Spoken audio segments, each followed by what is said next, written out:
La lumière c'est pas ouf, mais ça risque pas de s'arranger, surtout quand j'aurai déménagé en Alsace, donc voilà, va falloir s'y faire. Quand j'ai pensé pour la première fois à cette vidéo, je l'ai appelée « La place des hommes dans le féminisme ». On était clairement sur une autre ambiance. Mais si vous avez regardé mes précédentes vidéos, vous avez sans doute pu apercevoir une réflexion qui grimpait en moi depuis déjà plusieurs semaines. Ce changement de titre, c'en est aujourd'hui une affirmation. Le monde tourne autour des hommes. Ça fait longtemps que je l'affirme, mais je suis pas sûre que j'avais totalement compris exactement tout ce que ça implique.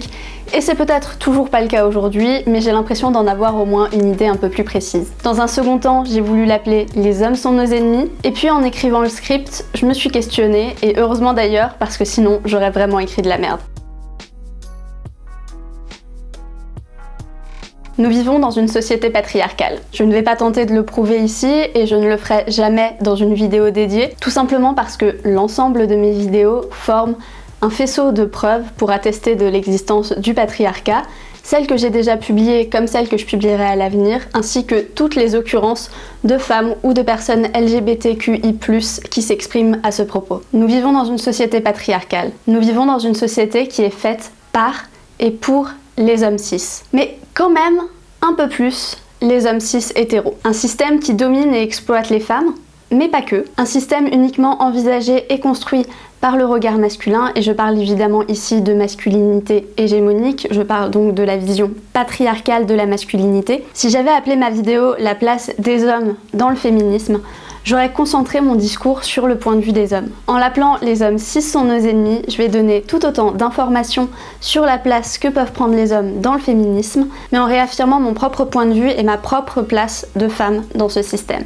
Il existe un débat continu sur les réseaux pour savoir si les hommes peuvent se dire féministes ou non, quelles sont les tâches qu'ils peuvent accomplir, jusqu'où ils peuvent exprimer leurs opinions sur des sujets féministes, etc. En soi, c'est des questions qui sont plutôt pertinentes, mais finalement, c'est aussi des questions qui n'ont pas de vraie bonne réponse. Les féministes ne sont pas toutes d'accord sur la question, même s'il y a quand même parfois quelques éléments qui ressortent. C'est le cas de toutes mes vidéos, mais je vais encore une fois le préciser ici. Bien évidemment, cette vidéo, elle est totalement située, c'est-à-dire que quand je parle, mon savoir, mes réflexions, ce que je vous raconte, c'est totalement issu de mes lectures, des gens avec qui j'ai été en contact, des personnes que je suis sur les réseaux sociaux, etc. Et évidemment, je ne sais pas tout, je peux aussi me tromper, et je ne fais ici que donner mon avis. Finalement, si mon avis ne vous intéresse pas, ne vous infligez pas cette vidéo et partez. Bref.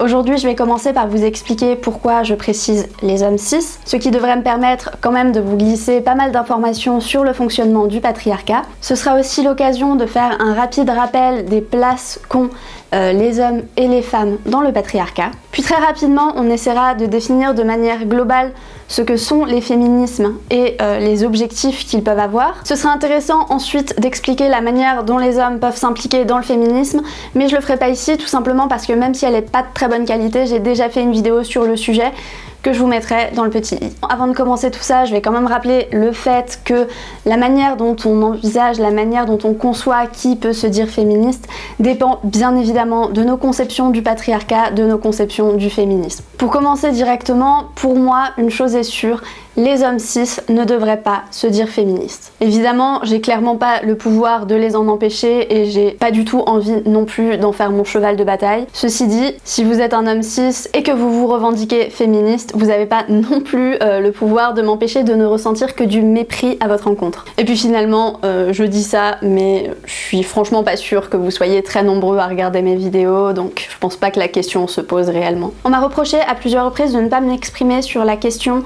de savoir si les hommes trans peuvent se dire féministes ou non. Mais la vérité, c'est que je vois pas bien pourquoi en fait je devrais m'exprimer sur la question, pourquoi je devrais prendre position, et j'ai même tendance à penser que je ne devrais pas le faire. Quelque chose en revanche est assez évident, c'est que les hommes trans sont concernés par certains combats féministes. Peut-être pas dans leur globalité, mais finalement toutes les femmes ne sont pas concernées non plus par tous les combats féministes dans leur globalité. J'ai eu l'occasion de discuter avec des hommes trans qui avaient des difficultés à se détacher du terme féministe, qui avaient des difficultés à se détacher de cette identité, et j'ai aussi eu l'occasion de discuter avec des hommes trans qui refusaient totalement de se qualifier de féministes, qui refusaient totalement qu'on les qualifie comme tels, et dans les deux cas en fait je vois pas bien pourquoi moi meufs cis, je pourrais les départager en fait. Je crois pas que ce soit mon rôle. Je sais que l'étiquette de féministe a beaucoup d'importance pour énormément de femmes, mais je dois admettre que moi personnellement, plus j'avance dans le temps, moins ça m'intéresse, moins ça me tient à cœur. Peut-être d'ailleurs que ça changera à nouveau à l'avenir, j'en sais rien, mais finalement je vois un petit peu le féminisme comme une sorte de bannière. C'est un peu comme afficher ses couleurs en partant au combat. Mais finalement, matériellement, enfin je veux dire dans la réalité, qu'on porte cette bannière ou pas, qu'on combatte sous ces couleurs ou non, finalement l'essentiel et le plus important, c'est d'aller dans le sens de l'émancipation et de la libération des femmes. Et c'est d'ailleurs aussi une des raisons pour lesquelles je pense que les hommes cis ne devraient pas se dire féministes, que les hommes cis ne devraient pas faire partie de notre armée, si je reste dans la même métaphore. En revanche, pour rester toujours dans la même métaphore, ils peuvent garder les enfants pendant que les femmes partent en guerre. Les hommes cis, contrairement aux hommes trans, ne se prennent pas en permanence le patriarcat dans la tronche. Les femmes cis, comme les personnes trans, qu'elles soient femmes, hommes ou non-binaires, sont tous et toutes opprimés sur la base des deux principes fondamentaux du patriarcat qui sont la binarité homme-femme et l'hétéronormativité. La binarité homme-femme est à l'origine du statut de subordonné des femmes par rapport aux hommes, mais aussi à l'origine de l'assignation d'un genre à la naissance selon l'appareil génital et tout ce que ça implique. L'hétéronormativité, elle, induit que les relations sont basées sur la reproduction et liées à la binarité homme-femme, elles imposent des organes génitaux différents pour les deux genres qui séparent la population. C'est également l'hétéronormativité qui maintient les femmes dans le carcan de l'hétérosexualité, qui dans un régime patriarcal est très souvent synonyme d'exploitation domestique et d'exploitation sexuelle.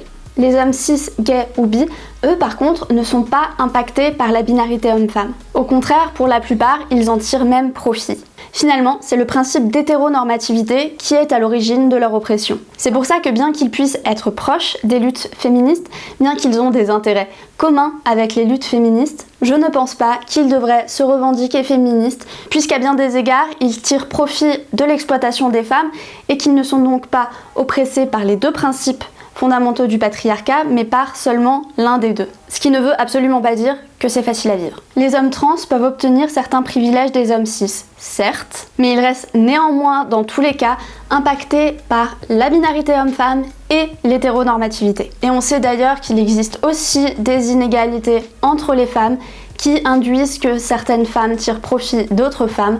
Par exemple, les femmes blanches peuvent tirer profit à bien des égards des femmes racisées. On note également que malheureusement la majorité des hommes trans ont déjà expérimenté la misogynie avant leur transition, pour certains selon leur choix de transition également après, et finalement que l'on appelle ça de la transphobie ou de la misogynie lorsque ça se produit après la transition, c'est probablement pas le même ressenti, je remets pas ça du tout en cause, mais en tout cas, c'est les mêmes coupables. Donc, de mon point de vue, je le répète, un homme cis qui se dit féministe, c'est indécent, mais toute autre personne, de mon point de vue, j'y vois pas de problème. Et puis ça pose la question d'avec qui on veut lutter, et clairement, j'ai bien plus envie de lutter avec certains hommes trans que de lutter avec certaines féministes. Je pense notamment aux TERF du coup. Je comprends que certains hommes trans ne veulent pas se dire féministes, mais finalement, si certains le souhaitent, je suis qui pour le juger en fait, je suis qui pour juger. Et je suis pas du tout en train de donner ma validation ou non, je suis simplement en train d'expliquer que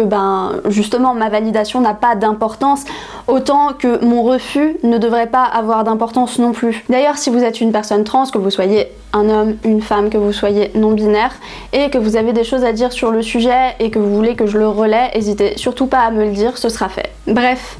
Tout ça pour conclure que les hommes cis sont nos ennemis et finalement les hommes cis hétéros encore plus. Je voudrais ajouter également que si je trouve pertinentes les tentatives d'éviction des hommes cis de nos milieux, nous avons tout de même le devoir de nous questionner sur les conséquences délétères que cette éviction peut avoir sur les hommes trans et principalement sur leur isolement puisque nombre d'entre eux étaient féministes avant leur transition. Ça va probablement surprendre pas mal de personnes, mais je me dis de plus en plus que c'est vraiment une erreur de rendre la lutte féministe aussi binaire qu'est le patriarcat. Et à la fois je dis ça et je comprends bien évidemment la difficulté à sortir de la binarité, je la comprends totalement puisque moi aussi je l'expérimente, moi aussi je connais les difficultés à sortir de la binarité quand on vit dans une société qui l'est, quand on vit dans une société qui nous a construit socialement dans cette binarité. Et dans tous les cas, tout ce que je dis ici, ça veut clairement pas dire que une non-mixité avec des critères plus précis ne peut pas être nécessaire. Dans certains contextes, c'est totalement nécessaire de faire des espaces en non-mixité avec des critères beaucoup plus précis que ça. Un autre aspect que ces questionnements font d'ailleurs émerger, c'est la question du coming out forcé, puisque finalement, si on admet clairement qu'un espace est réservé aux femmes et aux personnes trans qui ne sont pas des femmes, on met littéralement un coup de projecteur sur eux en disant ces personnes-là ne sont pas cis. Et clairement, ça pose problème aussi. En fait, pour moi, l'idéal, ce serait que les hommes cis n'essaient pas de s'approprier sans cesse le féminisme, n'essaient pas de s'approprier sans cesse des espaces féministes, et que du coup nous n'ayons pas à batailler sur ce genre de questionnement. Mais que voulez-vous, c'est comme ça. Je sens que les commentaires de cette vidéo vont être sympas. Le patriarcat, c'est donc un système de domination dont les deux principes fondamentaux sont la binarité homme-femme et l'hétéronormativité. C'est d'ailleurs pour ça que nombre de personnes parlent d'hétéropatriarcat. Moi j'ai vraiment l'habitude de parler de patriarcat, mais quand je dis patriarcat, en fait j'englobe les deux. Voilà, et comme j'ai pas du tout cette habitude, je vais sûrement vous le repréciser assez régulièrement pour qu'on reste clair sur ce dont on parle. Le patriarcat produit plusieurs oppressions, c'est d'ailleurs ce que je vous explique dans ma vidéo sur le patriarcat, la première vidéo de ma chaîne que je vous mets dans le petit également. Si le féminisme a pour but l'abolition du patriarcat, ce n'est pas la seule lutte qui a cet objectif. La binarité homme-femme implique que la population est séparée en deux sur un critère qui est en l'occurrence les organes génitaux. À la naissance, on va placer les individus dans deux classes sociales bien distinctes. Si le nouveau-né a un pénis, c'est un homme. Si la nouvelle-née, parce que pourquoi pas finalement, a une vulve, ce sera une femme. Bien évidemment, la réalité n'est pas aussi binaire et malheureusement, les personnes intersexes sont très souvent, pratiquement systématiquement, mutilées à la naissance pour rentrer dans l'une de ces classes sociales. Je vais vous mettre des ressources à consulter au sujet de l'intersexuation dans la barre de description. Finalement, dans le système patriarcal, c'est les organes génitaux qui vont réellement définir si vous êtes du côté des dominés ou si vous êtes du côté des dominants. Pour être tout à fait intégré à ce système, il vaut donc mieux être un homme hétéro et cis. J'ajouterais qu'il vaut mieux même être un homme blanc, hétéro et cis. Puisque la suprématie des hommes n'est pas la seule, il y a aussi la suprématie blanche. Comme je le dis dans la plupart de mes vidéos, il existe plusieurs systèmes de domination qui cohabitent. Le patriarcat n'est pas le seul, le blanc-triarcat en est un autre. Nous avons donc d'un côté les hommes, élevés pour être sûrs d'eux, pour être ambitieux, et de l'autre les femmes, qui sont élevées pour s'effacer et pour s'occuper des autres, et notamment pour s'occuper des hommes. Dès la naissance, une distinction est faite, et attention, il ne faut surtout pas que l'on puisse confondre les deux. Les jouets, les vêtements, la décoration des chambres, etc., tout doit absolument être différent et distinguer les filles des garçons. Schématiquement, c'est le bleu et les voitures pour les petits garçons et le rose et les poupées pour les petites filles, mais concrètement, ça va beaucoup plus loin et ça va se nicher vraiment dans des détails jusqu'à potentiellement la manière dont on s'occupe des bébés. Si je la retrouve, je la mettrai dans la barre d'infos, mais il me semble qu'une étude avait démontré que l'on allait beaucoup plus rapidement s'occuper d'un petit garçon qui pleure que s'occuper d'une petite fille qui pleure, et que du coup, dès la naissance, dès les premières semaines des nouveau-nés, ça engendrait une manière différente de gérer la frustration pour les hommes et les femmes. En somme, dès la naissance, les hommes et les femmes ne sont pas pris en compte de la même manière, les hommes et les femmes n'ont déjà pas la même place dans la société. On leur associe des rôles et des comportements genrés qu'elles seront finalement obligées de respecter sous peine de représailles. Attention par contre, ça ne signifie toujours pas que les hommes cis peuvent subir du sexisme, ce n'est pas le cas.